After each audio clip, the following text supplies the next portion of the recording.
Eh bien bonsoir à tous les amis, j'espère que vous allez bien. Écoutez les amis, cette vidéo c'est vraiment hors foot.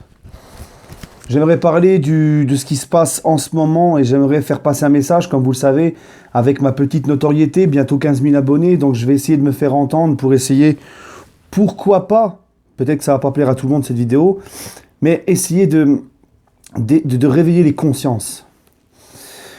Alors je vais pas parler du coronavirus et le foot. On va laisser ça à part. Je tiens à vous préciser que demain, je vais faire une vidéo foot demain, vous inquiétez pas. On va s'occuper, même si là pour le moment il n'y a plus de foot. On va s'occuper, je ne vais pas mettre en stand-by ma chaîne, je trouverai des occupations. Donnez-moi des idées aussi de sujets sur le PSG ou le foot que vous aimeriez que je traite. Puis je prendrai les sujets qui m'ont l'air vraiment intéressants dans vos propositions. Les amis, moi, le message que je voudrais passer, c'est que j'appelle à ce que les Français arrêtent leurs conneries. Parce que moi, le premier, j'ai sous-estimé ce virus. C'est-à-dire que, comme tout le monde, en fait, c'était inconscient. Parce que quand tu entends au début les médias, les médecins, les médias te dire à longueur de journée, c'est rien, c'est juste une bonne grippe, ça peut tuer que les personnes âgées qui ont des problèmes et tout, comme une grippe, en fait. Tu te dis, oh, on en fait tout un pataquès avec ça, c'est bon, quoi. Ça, c'est juste une grippe, on va pas en chier une pendule.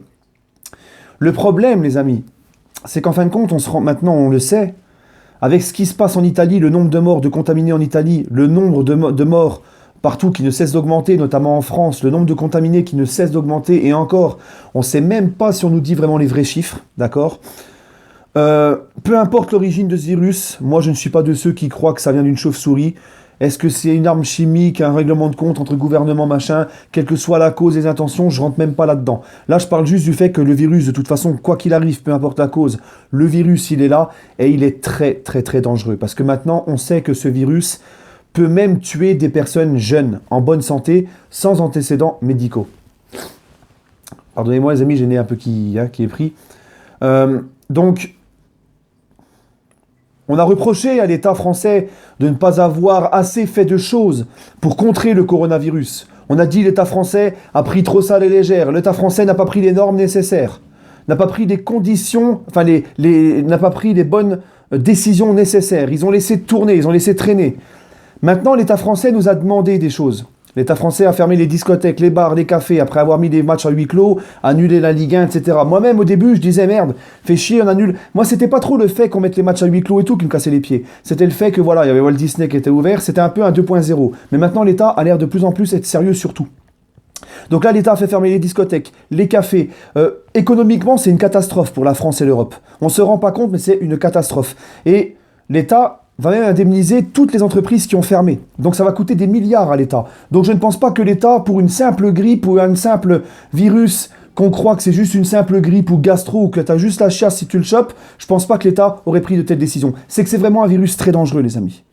Donc il faut arrêter de prendre ça à la légère.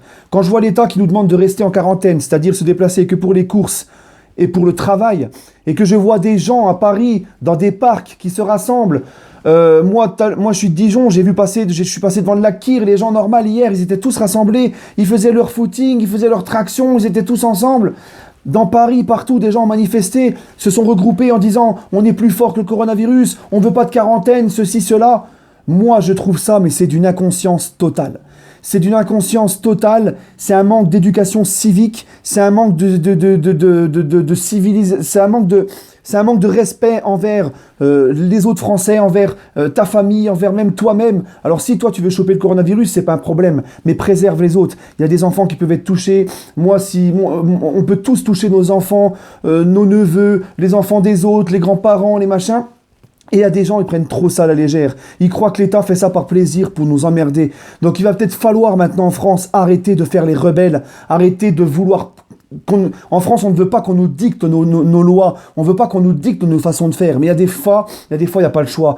Comme l'a dit Macron, c'est la crise sanitaire la pire jamais vue depuis 100 ans. Même ma grand-mère, elle a 83 ans, elle m'a dit, j'ai jamais vu ça, j'ai jamais vu de telles restrictions. Et les gens, ils sont là, ils pensent que c'est une simple gastro, ils se moquent, ils rigolent, ils se regroupent, on s'en fout. Nous, il y a le soleil qui est pas là, il y a le soleil qu'on n'a pas vu depuis 6 mois qui vient de sortir, on sort et on s'en fout. C'est hypocrite. Premièrement, c'est hypocrite. Enfin, c'est un manque de conscience. C'est un manque c'est de l'égoïsme. Et en plus de ça, c'est de l'hypocrisie. Parce que s'il ferait moins 5 degrés dehors ou moins 10, qu'il pleuvrait, qu'il neigerait, qu'il grêlerait, qu'il y aurait un temps pourri, qu'il ferait froid, les gens, ils te diraient « Oh, bah on reste, c'est pas grave. » Là, ça les dérangerait pas de rester. Mais là, ils veulent sortir parce qu'ils voient le soleil un petit peu et que ça fait 6 mois qu'ils n'ont pas vu le soleil. Ils te disent « Ouais, bah c'est bon, il y a le soleil qui revient, on a été privé de soleil pendant 6 mois, laissez-nous sortir. » Mais le jour où le coronavirus, tu l'as jamais vu, lui. Lui, ça fait pas 6 mois que tu l'as pas vu, tu l'as jamais vu. Le jour où il va te rentrer dedans, tu vas voir ce que ça va te faire. Les gens prennent trop ça à la légère et moi, ça commence à me gonfler parce que quand t'es quelqu'un de civilisé, quand tu es quelqu'un d'éduqué, quand tu es quelqu'un qui pense avant tout au bien de son pays, tu n'agis pas comme ça. Tu n'agis pas comme ça. Là, on parle vraiment de quelque chose d'important pour le pays, pour la nation, pour l'Europe, pour la terre entière. Voyez dans quelle merde on est. On n'a plus rien, les commerces ferment, l'économie va s'ébranler, on n'a plus de foot, on n'a plus rien, les gars. Vous vous rendez compte, ils ont arrêté la NBA et le foot, tout ça pour une simple grippe, soi-disant. Vous voyez, c'est vraiment le coronavirus, ça ne rigole pas, les gars. Lui, le coronavirus, il n'a pas le temps. Il va venir, il va contaminer tout le monde. Ça se contamine à une vitesse grand V. C'est de plus en plus dangereux. Les hôpitaux sont de plus en plus blindés. Les pauvres infirmières sont débordées, sont sur les rotules. Et t'as des trous du cul, j'appelle ça des trous du cul, qui se rassemblent dans des lieux publics et qui se frottent les uns les autres juste pour dire, nous, on s'en fout du coronavirus, nous faites pas chier avec vos quarantaines. Mais le jour où ces gens-là, le coronavirus va les toucher, on va toucher leurs enfants, leurs parents, ils auront un autre discours. Et il n'y a qu'en France qu'on voit un tel comportement pourri comme ça. En France, on est arrogant, on n'aime pas qu'on nous dise ce qu'on doit faire. On donne des leçons de respect, de tolérance, d'éducation civique à tout le monde entier, alors qu'on est les plus abrutis au monde. J'ai jamais vu ça, les amis.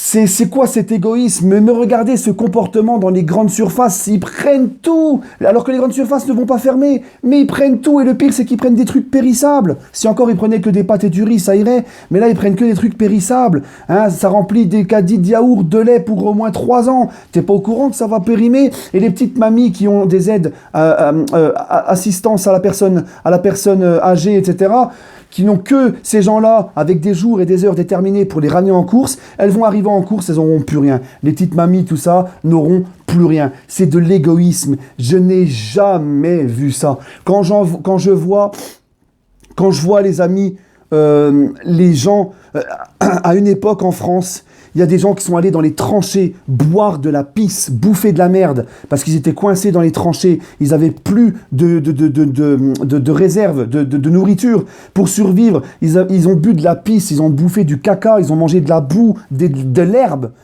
Pour pas que la France puisse tomber sous le nazisme, pour pouvoir être dans le luxe qu'on est maintenant en France, avec tout ce qu'on a en France. Nous, on vous demande juste, l'État vous demande juste pendant 1 mois de rester chez vous, devant Netflix, avec un Kinder Pingui et un thé, et vous n'êtes même pas capable de le faire. Heureusement, c'est pas comme si l'État vous demandait d'aller... on vous demande même pas d'aller dans les tranchées, d'aller au front et de vous battre. On vous demande de rester chez vous. Chez vous, vous avez Internet, vous avez Netflix, vous avez la console, vous avez tout. Vous n'êtes même pas content alors que vous pourrez en profiter pour vous reposer, profiter de votre famille, regarder vos séries. Eh les gars, il y a pire qu'en confinement quand même, tu vois ce que je veux dire? On dirait les gens, ils sont en prison. Non, je vais sortir, il fait 17 degrés, mais t'as tout l'été pour le voir, le soleil. Là, on parle d'un truc gravissime. Donc quand je vois que moi, il y a des gens qui sont morts pour la France au combat, quand il y a des gens qui ont bu de la pisse dans les tranchées pour que nous, on soit là et qu'on kiffe et qu'on ait tout ce qu'on est maintenant, et que des mecs, on leur demande de rester chez eux tranquilles avec Netflix, le luxe et tout à la maison, ils sont même pas capables de tenir ça. Mais heureusement que c'était pas cette génération-là qui a accueilli les Allemands. Parce que si les Allemands auraient débarqué avec une génération de trous du cul comme ça, mais les mecs, ils auraient fait « Oh, Hitler, oh, Adolphe, oh, tiens, je baisse mon froc, prends la France et prends-moi en même temps. » Tu vois? Heureusement que c'était pas des gens comme ça et qui pensaient comme ça. Des gens aussi égoïstes, arrogants et inconscients qui étaient là à ce moment-là. Et ça, c'est une insulte pour moi. Vous allez peut-être me dire que je prends des mots forts parce qu'on n'est pas en guerre, mais là, c'est pire qu'une guerre. Je vais pas dire que c'est pire qu'une guerre mondiale, mais c'est tout comme. C'est un cas de ouf. C'est un virus qui n'a pas le temps, qui va tous nous contaminer, qui lui, tu peux... Tu sais, on n'a même pas de quoi le contrer, tu vois ce que je veux dire pour le moment. Et les gens, ils ne comprennent pas. Ils ne comprennent pas. Et pour moi, adopter un tel comportement inconscient, pourri, égoïste, et ne pas vouloir aider le pays à stabiliser comme l'a fait la Chine en faisant les quarantaines, en faisant le confinement. La Chine, ils ont réussi à stabiliser le virus et petit à petit ça part. Et petit à petit, ils sont en train de réussir.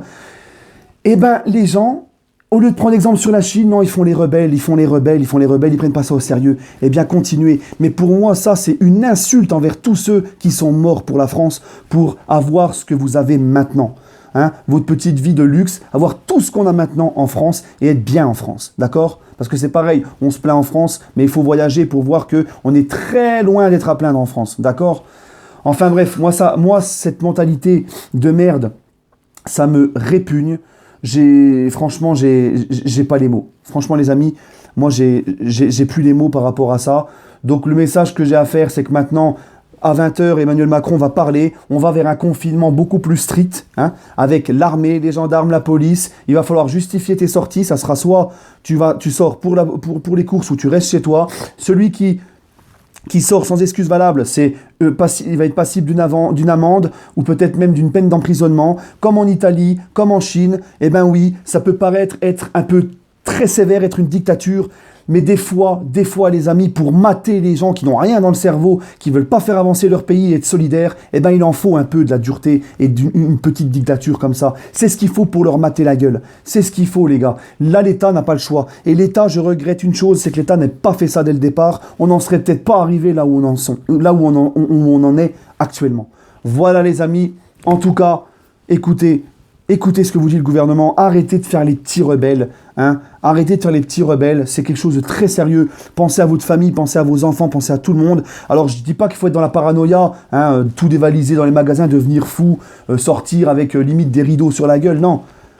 Mais faites des efforts, il y a des efforts à faire, on vous demande juste de rester chez vous. En plus de ça, vous n'allez même pas travailler, on vous dit, en fait l'État vous offre des vacances, vous allez être chez vous. Et c'est l'État qui... Vous allez être payé, les gars. Chômage technique, vous serez payé. Je crois que c'est 85% du salaire, un truc comme ça. Mais de quoi vous vous plaignez, hein? Et ces mêmes personnes qui se rebellent, qui se regroupent, qui disent « Nous, on s'en fout du machin. Nous, on continuera de sortir et tout, machin. » Ces gens-là, s'ils attrapent le coronavirus, ils se remettront même pas en question. Ils diront pas « Putain, c'est de notre faute. » Non, ils diront « C'est de la faute du gouvernement. » Voilà. Parce qu'au début, ils n'ont pas fait les choses. Maintenant, le gouvernement, certes, ils l'ont fait un peu tard, mais ils ont pris les précautions qu'il faut. Donc, il faut suivre. Écoutez ce qu'on vous dit. Arrêtez de faire les rebelles. Hein. Et c'est pas être un mouton d'écouter le gouvernement. Là, il en est de l'importance et de la santé de tout un pays, de tout un continent, de toute une terre. D'accord? Donc, sur ce, prenez soin de vous et on se retrouvera demain pour ma vidéo spéciale sur le foot. Voilà. Allez, les amis. Prenez soin de vous et allez Paris.